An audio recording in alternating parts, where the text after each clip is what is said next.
Hey, my name is Dr. Sunny Murthy, I'm Dr. Brandon Allen. and this is the Angiogram Prix, a podcast all about medicine, F1, and watches, with the occasional sprints of tennis. And today's episode is all about, we're going to talk about the F1 movie and then the most recent race, the Austrian Grand Prix. Before we dive into that, I want to talk a little bit about what are we drinking. So, Brandon, what do you have in your glass? We got margaritas on tap today, so nothing better than F1 and margaritas. You're already into your second drink. Sonny decided to bring the degenerate onto this podcast. Makes himself look a little better. We were talking about racing, and I needed a true degenerate. Yeah. Cheers. But cheers to a good episode. Episode number 1 of the podcast. It'll be a good time, so stay tuned. So this is going to be a pretty loaded episode. And I really want us to start with the F1 movie, how we spent our Friday night. Yeah.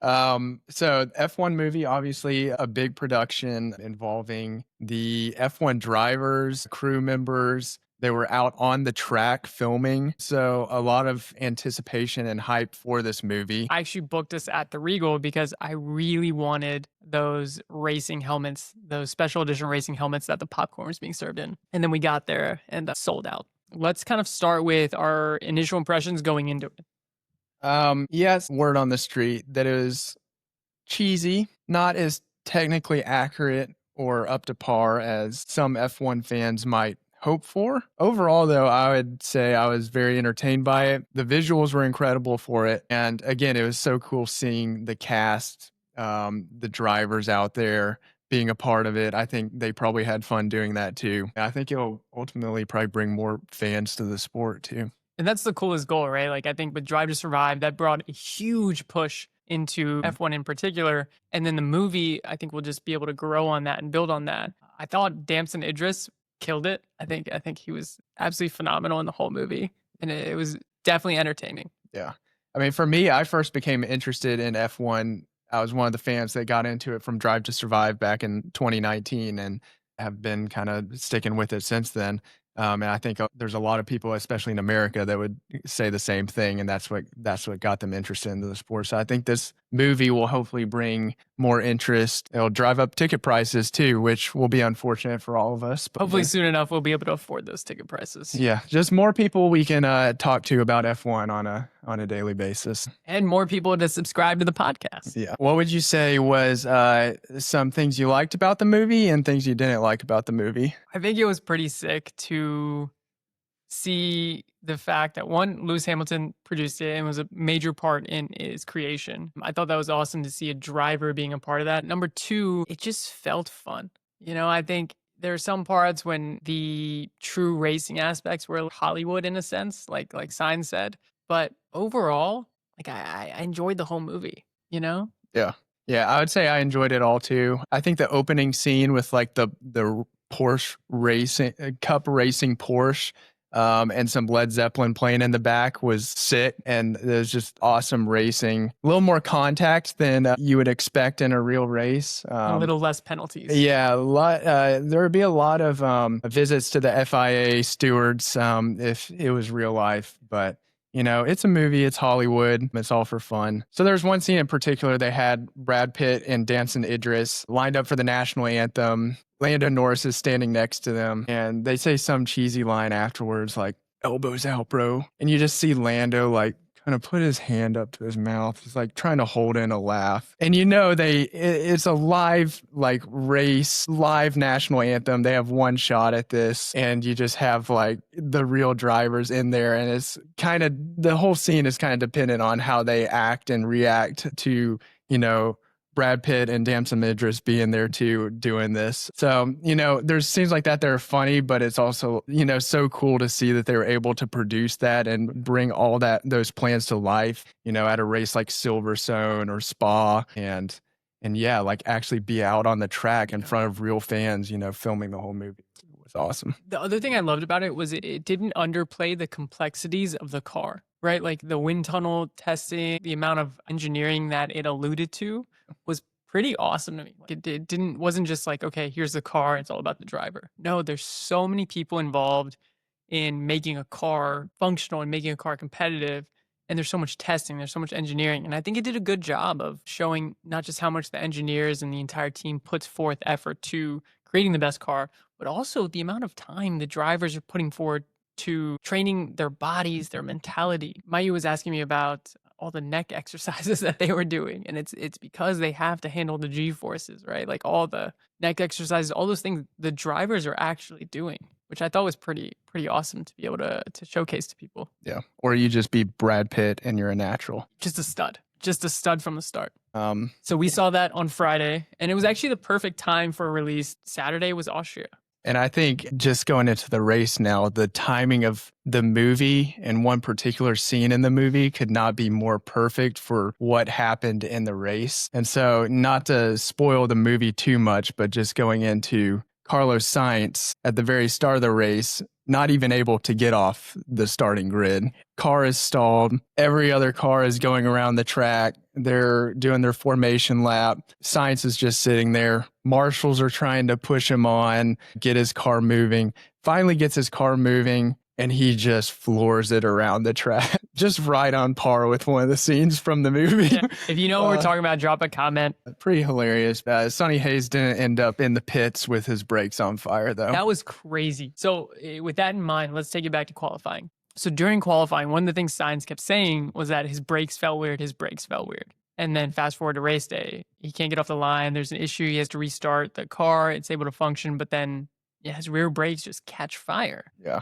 So, each team has 2 cars that are supposed to be identical. So if you're seeing Sainz's car catch on fire and you're Alex Albon, I'd be a little scared.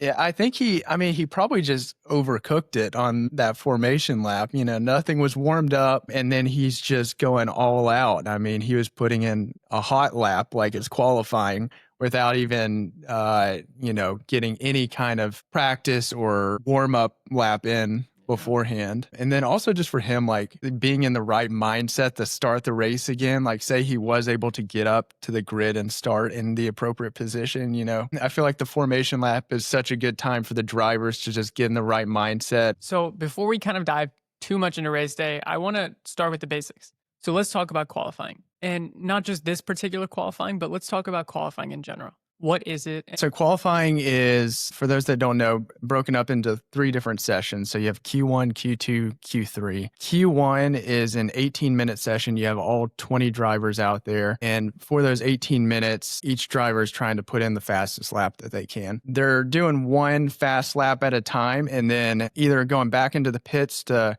kind of rest or reset their car, or they can do tire changes if they want to, or they're doing just preparation laps, getting to know, feel for the track, recharging the battery of the car in preparation for that hot lap. After that 18 minutes, the top 15 drivers will proceed to the Q2 session. And the same thing kind of repeats in Q2, where you eliminate another 5 drivers to be left with 10 for Q3. Q2 is only 15 minutes. Q3 is only 12 minutes. And so just decreasing the time as you take more drivers out of the event. Oftentimes you'll see drivers will go out with soft tires for Q1. We'll use the same soft tires for Q2. And then if they make it to Q3, they'll put on a new set of soft tires just to try to put in the fastest lap that they can.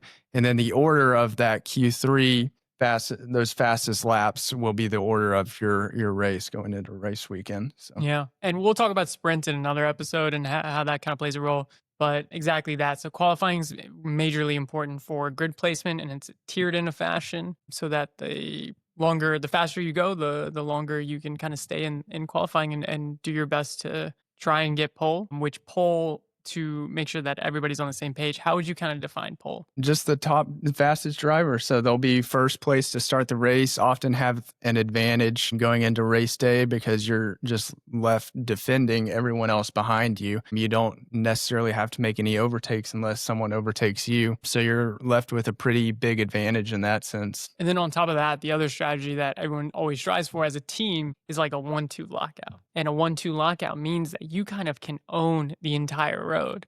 So now that we understand what qualifying looks like and what a typical race weekend looks like, what was your thoughts going into the Austrian Grand Prix coming off of the Canadian? Yeah, I was really excited to see how Lando responded after the incident hitting the wall in Canada, if he was going to be mentally, there to be able to still compete in the world championship. I was also, curious to see how Max would do in this race, being as the Red Bull home turf in Austria. And a track that Max has always performed well at. And lastly, just curious to see some of the drivers that haven't scored any points yet. Bortoleto, Calapinto, and Jack Doohan. I'm still looking to get their first points of the season, and obviously qualifying is the place to set you up for success to be able to get some points on the board. Going back to the Max thing, I think it's always fun to watch a racer's or a driver's like home race. And he's had a lot of success at Austrian, right? Like even during COVID, when they had the Styrian, which was also still in Austria. So in total, he's won 4 Austrians, official Austrians, and 1 Styrian. So in Austria, this guy's won 5 times. Yeah. That's just so impressive in so many ways, especially for it to be his home track. Yeah. And the fans love him there too. One of my favorite scenes of the weekend was there was a Sid the Sloth banner with Max on it. So that was pretty funny. Was there anything about Q3 this time that surprised you? Yeah, seeing Sonoda go out so early was disappointing for him. Also seeing Sainz go out early again. I think that's his 3rd race that he's gone out in Q1. But yeah, just going back to Sonoda, he's in the same Red Bull car as Max, and at this point it churns through a number of drivers, and you have to think that's the car. That's the issue here. It just seems like no one is able to get the grips on that second Red Bull car like Max is able to. And something that I always pay attention to is when it comes to the team breakdown, and when you look at all the racers that didn't make it to Q2, right? You realize and you look at it and you're like, damn, their teammates did make it. And so much of it is did you get comfortable with the track conditions in those 18 minutes? Did you get comfortable with your tires? Did you get comfortable with how the car was driving that day?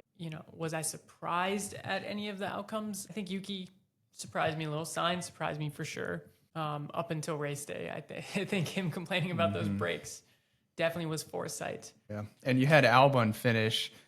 Ended up finishing 9th in Q1. So, in the same Williams car, and he's been putting up good performances over the past couple weeks too. What is it about the car that Max can so intricately control that just no one else can? It begs the question, like, he's such a good driver that, even though he's able to control that car, maybe he's the only one that can. And if he goes to another team like Mercedes, for instance, what kind of success would he have there? I think you could put Max in like a 1970s Corolla and me in a Ferrari 458 with launch control in a quarter-mile lap, and he would still somehow smoke me. I think he's just such an impressive driver. And you're right. What if he went somewhere else, which is actually kind of a hot topic right now, right? Toto has been openly saying that he's interested in signing Max. Yeah. So, and it sounds like a lot of the discussions will occur over this upcoming summer break, is what Toto had said. So we'll definitely keep you posted on that. And of course, future topic to discuss. We're gonna have to dive into his contract too at some point. But let's kind of start progressing towards the actual race day. Let's talk about the first lap. Going into the race, I think, Leclerc had an awesome position, but he got blocked out by Lando pretty nicely. And it was perfect for McLaren because then they were able to take that 1-2. Lando being able to block Leclerc, perfectly positioned. He had to take that 2 spot. And then continuing on that, there was some additional excitement. Yeah. First lap was just epic. Yeah. Like it's good racing. It's what you watch F1 for. It's what you expect from the Austria track too. Especially going into that first corner, it's such a tight corner, and then going up into turn 3, they go up at a huge hill, massive elevation, and then make that sharp turn. And then we saw Antonelli, cut inside, locked up, ended up hitting Max. And of course, nothing intentional that he did. You could tell Max was not overly angry about the situation. He seemed understanding, he obviously locked up, and, it's just unfortunate for Max in that scenario too, that he got, knocked out of the race so early as well. And his home race. At his home race. So I'm sure the fans, were of course disappointed by that, and hoping that, Max could gain some ground in the World Championship with a good result in Austria. Piastri also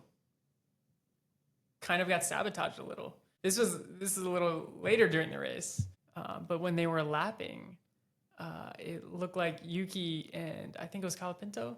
Yeah. So Yuki, it looked like went wide to try and let Piastri through, but then Colapinto kind of ended up cutting him off. So then Yuki had to cut in, but then Colapinto kind of ran Piastri off the road. I think he just didn't see him there. I think that's the only explanation for that. Sonoda also, just kind of blocking. I don't know if Sonoda also didn't see Piastri there, but blocking, a clear path for Piastri, and then Colapinto, of course, sort of ran him off the road. Yeah, I think he just didn't see him. It's the only explanation there. Yeah, I don't think any ill intent from either of those drivers, and I think Piastri honestly handled it. He's such a chill guy. He always handles things with respect and in such a kind of a calm manner. So I respect that a lot. Yeah, I think as a team, the team principle or communications from the team, you got to tell your drivers though, hey, you got Piastri coming out of the pits right behind you.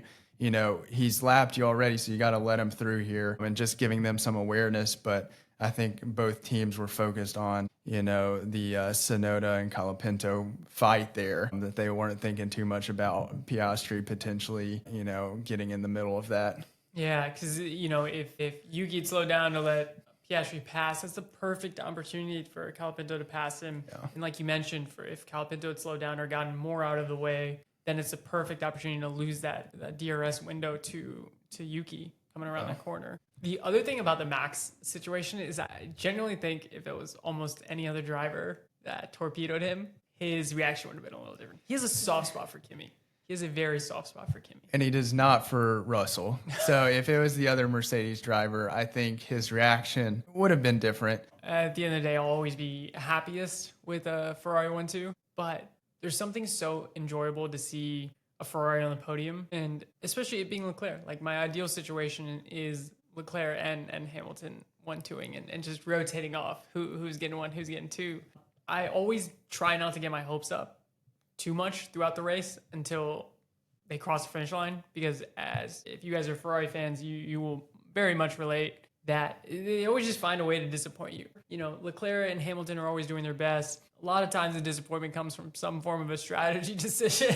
And I'm glad there wasn't a necessity for too much complex strategy. Yeah. So that's refreshing. The other thing that really made me happy was the fact that they are now number 2 in the Constructors' Championship. They beat out Mercedes right now by 1 point. So that's always nice to see. It's unfortunate that was because Kimi didn't end up finishing, and obviously Russell wasn't in the top 4, but it's going to be a continued battle for, honestly, right now, to second position in the Constructors' Cup, and a lot of races, it's going to be a battle for third. Lando and Piastri are both phenomenal drivers. And for a little, they were letting them race. They were going at it. I loved that about McLaren, that even after, Canada, they're still just letting their drivers go at it. The entire race, there was no holding back. It was such a great battle to see, Piastri and Lando fighting for first place. One of my favorite laps of the race was lap 11, where you saw Piastri temporarily take the lead on Lando before Lando was able to pull the spot first place back before the end of the lap. So just seeing them fight it out, and McLaren just leaving the championship open to either driver, I think is great for the sport, great for fans watching it, keeps it entertaining. I think Lando needed this win in a sense, not just from the mentality perspective, but also the points perspective. When you're coming down to driver championship and you DNF a race, you really need to get back in it. It was super strong. How do you think the rest of the season is going to play out with both the drivers championship, but also the constructors? I think from the constructors part, McLaren's pretty far out. Yeah. And it's kind of a fight for 2. Yeah, I think McLaren's probably got the constructors locked in at this point. And, I mean, it's really looking like it's going to be either Piastri or Lando that takes the drivers' championship.